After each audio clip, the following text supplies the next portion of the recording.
Week 12, Day 3, mga gawain kaya kong gawin.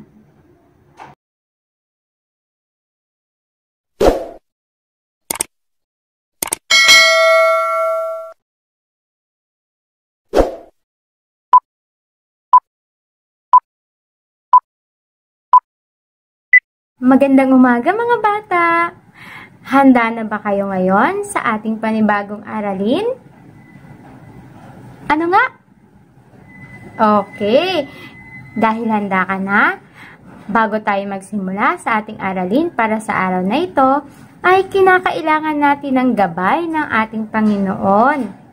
Kaya ngayon, ay samahan mo ko upang tanggapin ang ating basbas galing sa itaas, galing kay Jesus.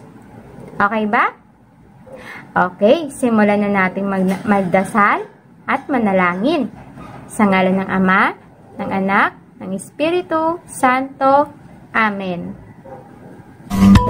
Panginoon, marami pong salamat sa mga biyayang ipinagkaloob mo sa amin sa araw-araw.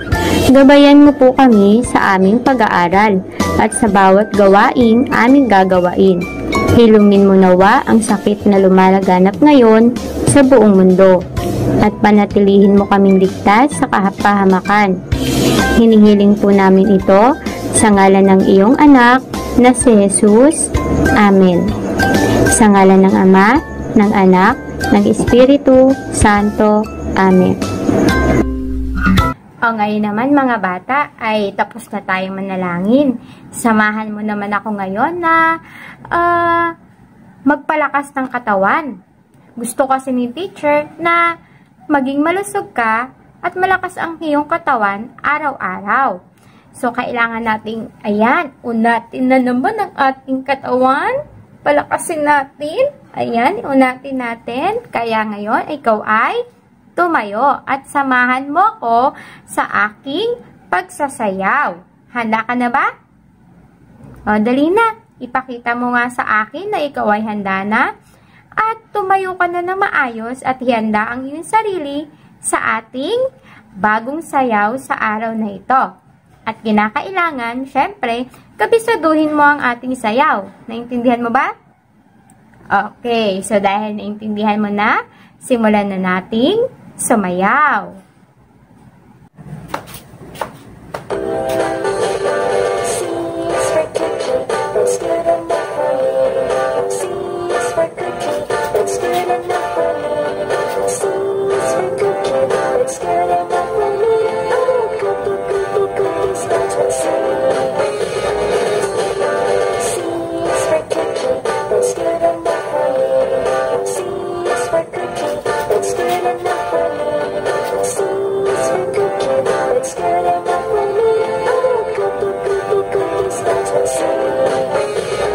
So ngayon naman mga bata ay ihanda natin ang ating sarili sa ating panibagong aralin sa araw na ito.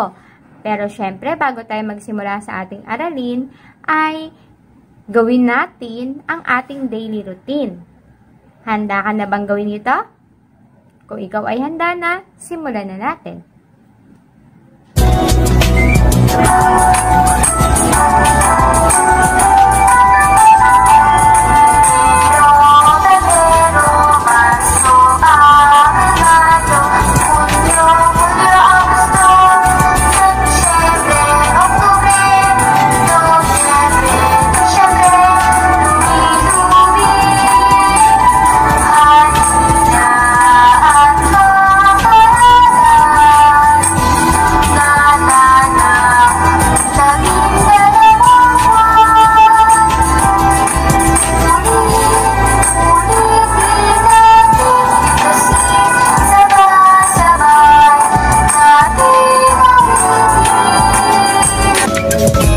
Tayo naman ay dumako sa ating balitaan. Ikaw nga ay magulat.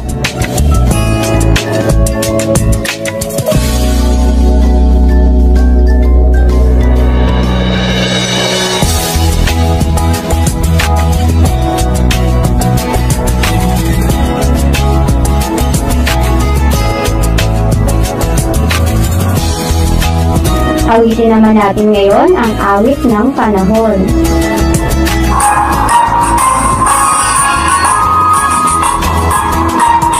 Tingnan natin at pakiramdaman ang panahon, kaibigan.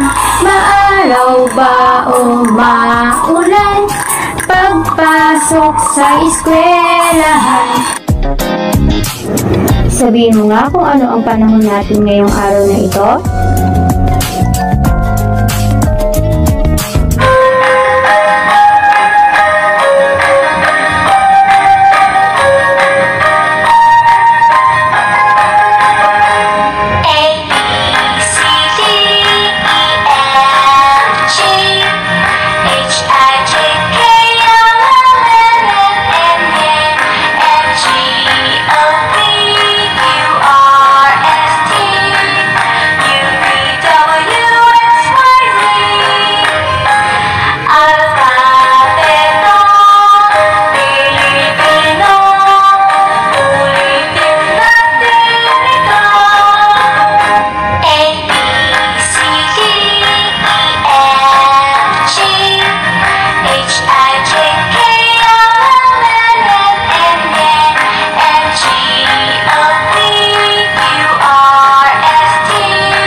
Mga bata, tayo naman ngayon ay magbilang. 1, 2, 3, 4, 5,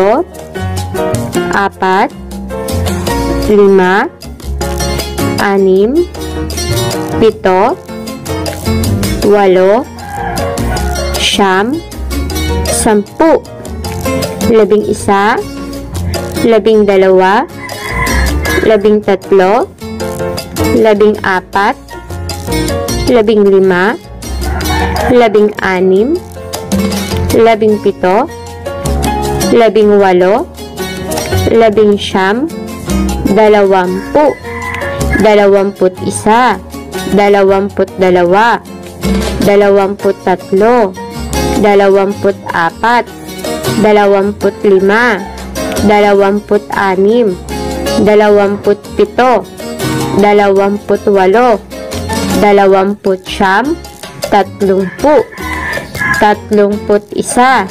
7, 8, 9, 10, 11,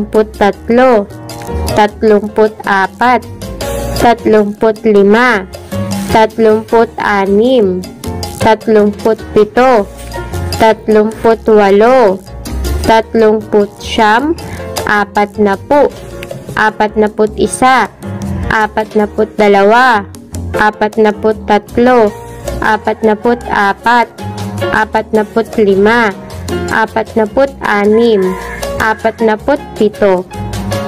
14, 15, 16, 17, 18, 19, Ayan, mahusay.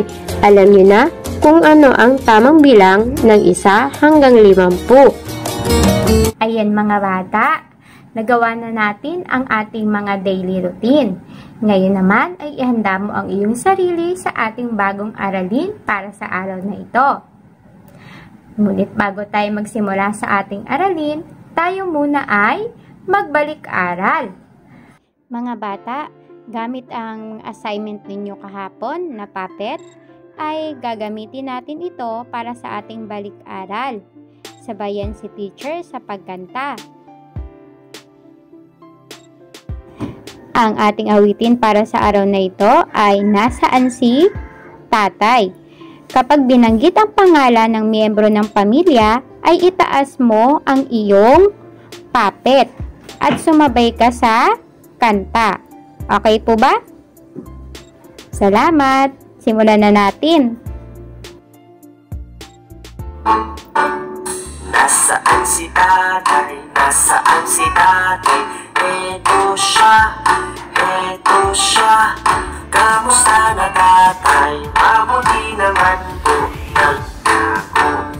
Nagtago.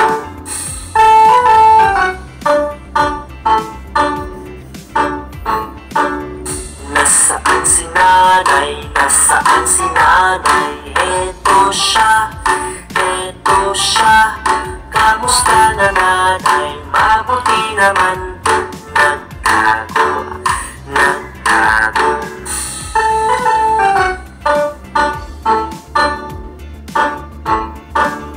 Nasaan si kuya? Nasaan si kuya? Eto siya, eto siya. Kamusta na kuya? Mabuti naman po nagtago, nagtago.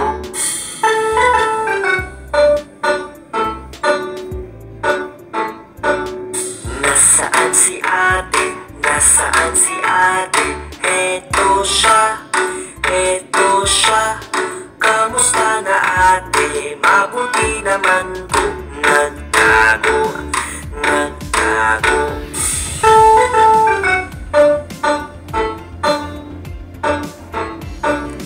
Nasaan si baby? Nasaan si baby? Eto siya, eto siya. Kamusta na baby? Mabuti naman po nagtago, nagtago.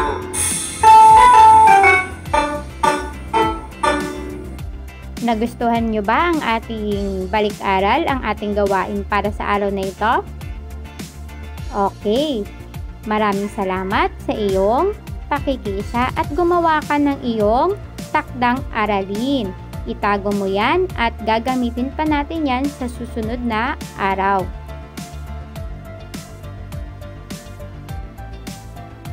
Mga bata, ano ang ginagawa ng mga tao sa larawan na nakikita ninyo ngayon? Maaari mo bang sabihin sa akin? Lakasan mo nga. Tama, ang mga nasa larawan ay gumagawa ng kanilang mga gawain. Ngayon mga bata, ano-ano ba ang mga kaya mong gawin sa inyong bahay o sa inyong tahanan? Ano-ano yung mga ginagawa mo araw-araw? Okay, ngayon ay ipapakita ni teacher ang mga bagay na kaya mo nang gawain o gawin. Ano ang ginagawa ng bata sa larawan natin, mga bata? Tama, ang bata sa larawan ay nagtutupi. Kaya mo na bang gawin ito? Mahusay, ang pagtutupi ay kayang-kaya ng gawin ng batang katulad mo. Eto naman mga bata, ano ang ginagawa ng batang babae sa larawan? Maaari mo bang sabihin sa akin? Lakasan mo nga. Tama, ang batang babae sa larawan ay nagpupunas ng lamesa. At ang pagpupunas ng lamesa ay isang gawain na magaan lamang, kaya kayang-kaya mo na itong gawin. Ano ang nakikita mo sa larawan? Ano ang ginagawa ng batang lalaki sa larawan? Tama, ang pagtatapon ng basura sa tamang lagayan o basurahan ay isang gawain na magaan. At sa tulad mong bata, ay kayang-kaya mo na itong gawin. Ano naman kaya ang ginagawa ng dalawang batang babae sa larawan natin? Ano ang kanilang ginagawa? Sabihin mo nga sa akin. Tama, ang nasa larawan ay nagliligpit ng kanilang higaan. Kayang-kaya mo na bang gawin ang pagliligpit ng iyong higaan? Magaling! Ginagawa mo ba ito? Mahusay! Ano naman ang ginagawa ng batang lalaki sa larawan, mga bata? Ito ba ay kayang-kaya mo nang gawin?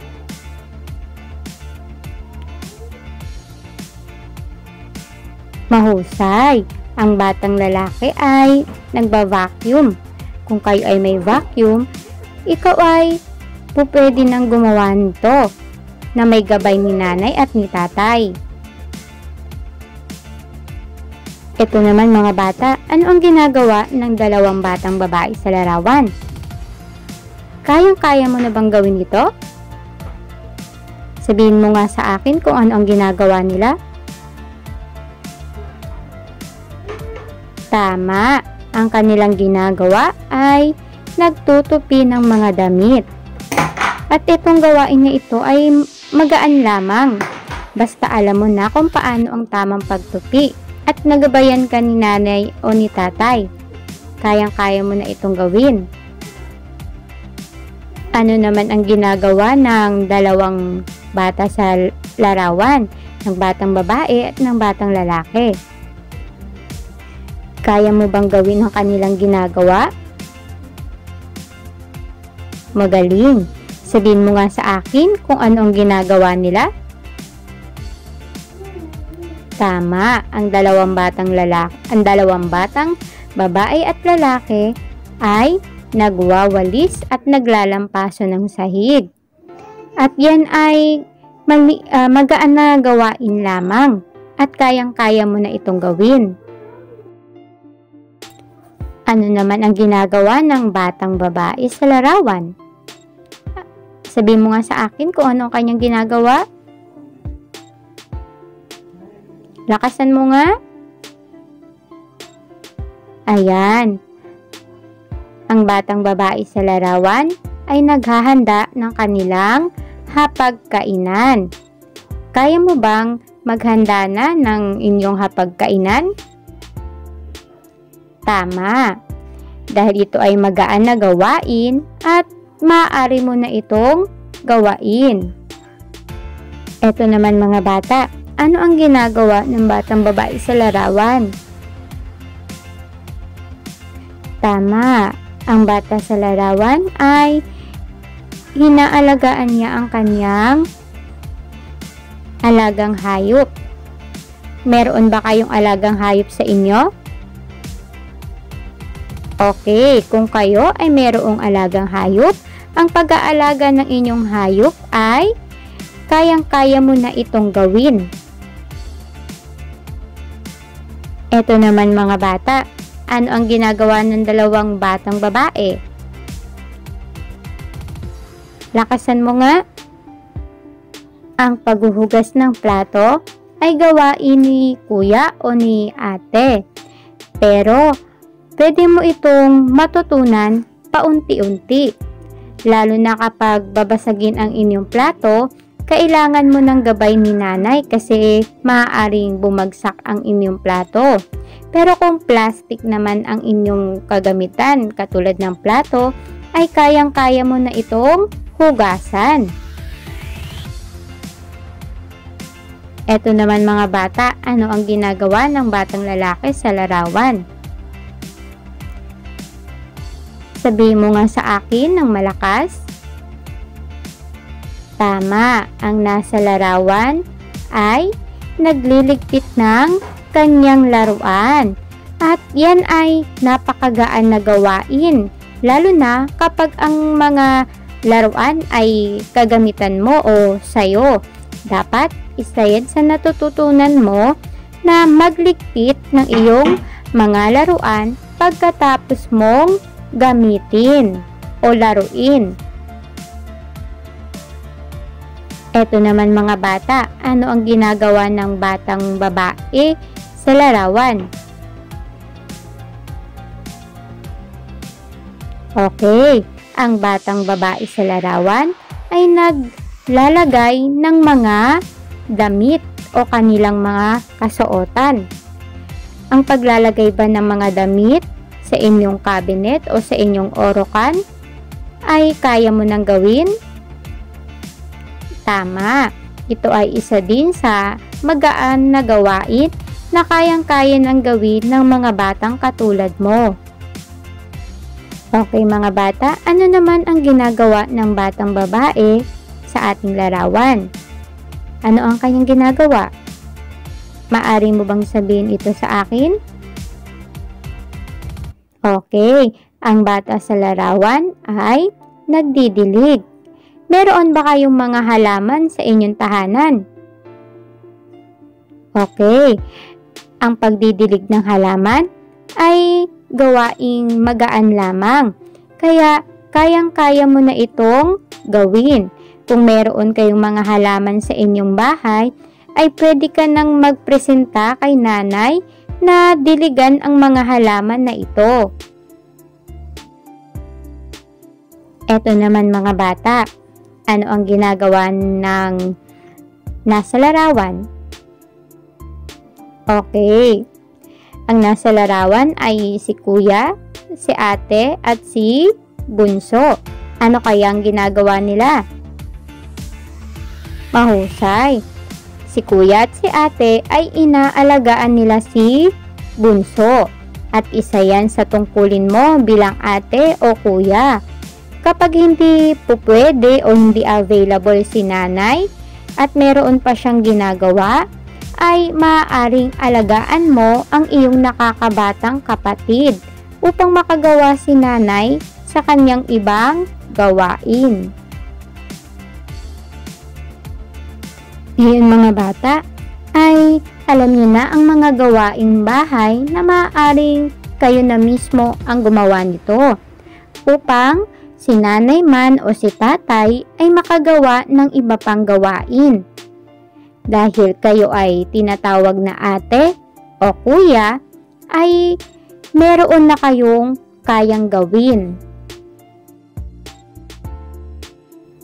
Para sa ating unang gawain mga bata, nakikita nyo ba na merong dalawang larawan? Larawan sa kaliwa at sa kanan. Ngayon mga bata, ano ang inyong gagawin? Pagtambalin ang dalawang larawan at isulat na ang buong pangalan sa patlang. So sa ibaba ng larawan sa kanan at sa kaliwa ay mayroong nakasulat na mga salita. At upang mabuo ang larawan na ito o ang salita na ito, kailangan yung pagtambalin o i-connect gamit ang mga guhit. At kapag na-connect ninyo, ay isulat ninyo ang nabuong salita o pangalan sa patlang. Ang patlang ay ang guhit na nasa bandang dulo ng bawat larawan. At para naman sa ating ikalawang gawain, ano ang iyong gagawin? Isulat kung anong gawain sa tahanan ang nasa larawan. Alam kong kayang-kaya mo itong isulat. Ngunit kailangan ng gabay ni nanay o ni tatay o ng mas nakakatandang kapatid kasi kailangan mong bumuo ng salita o ng parirala. So kailangan ng gabay nila upang maisulat mo ng tama ang mga pangalan o ang mga gawaing nakikita mo sa bawat larawan sa bawat bilang. Pero kung kaya mo na itong gawin, ay maaari mo nang gawin ito. Bibigyan kita ng 2 minuto upang magawa ang iyong ikalawang gawain.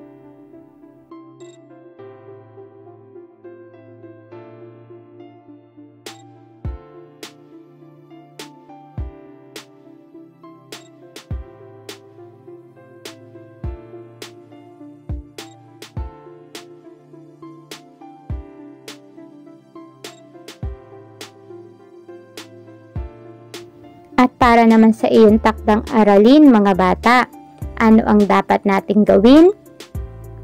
Magdikit ng mga larawan kung ano ang ginagawa mo o tungkulin mo sa inyong tahanan. So, gagamit ikaw ng gunting. At upang maiwasan natin ang aksidente o sakuna o maaaring mangyari, ay kailangan mo ng gabay ni nanay at ni tatay. Ngunit, syempre, yan ay takdang aralin mo, kaya dapat ikaw ay gagawa din yan. Naintindihan mo? Mahusay.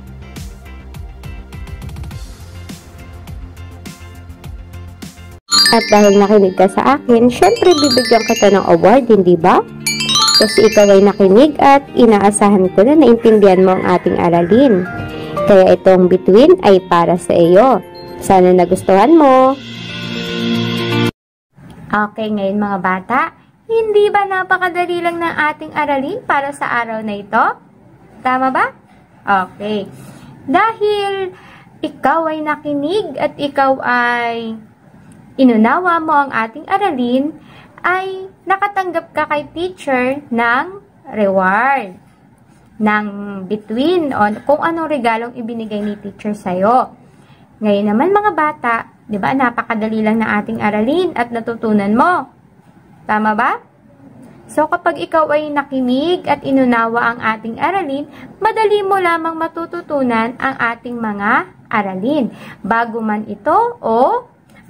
ito sa iyong pandinig o ito ay naririnig mo na. So, madali lang nating ma-pick up ang ating mga bagong lesson.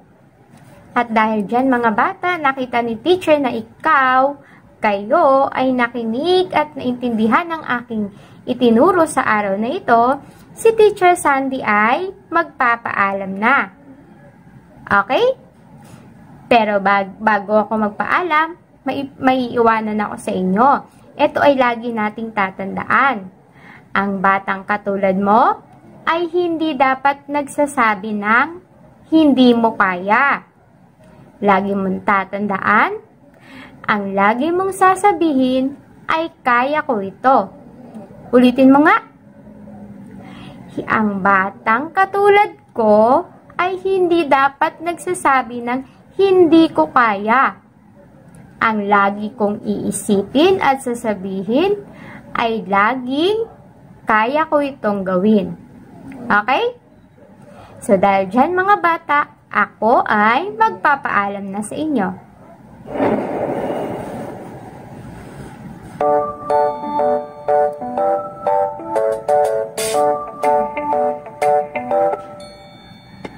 Maganda-handa tayo uuwi na, bukas na ulit ay magkikita. Paalam na sa'yo, paalam na sa'yo, paalam na sa'yo, paalam na sa'yo. Paalam na mga bata, bukas tayo ay magkikitang muli. Paalam na!